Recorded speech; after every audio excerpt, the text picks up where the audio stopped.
Hi, I'm Chitraksh from Kidocode, and today I'm going to be explaining what we learned here about electronics using my Arduino Uno. So, here's a simple program that I made for my Arduino Uno, which I have already built. So we use this website called the Arduino, in which we code in blocks, and it then converts it to Arduino compatible code, which we copy and upload to the Arduino IDE, and that's how this works.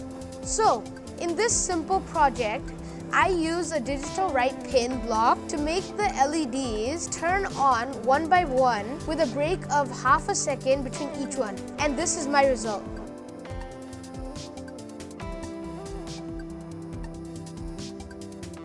So thank you for watching, and if you have any questions, please don't hesitate to comment them down in the comments below. Bye!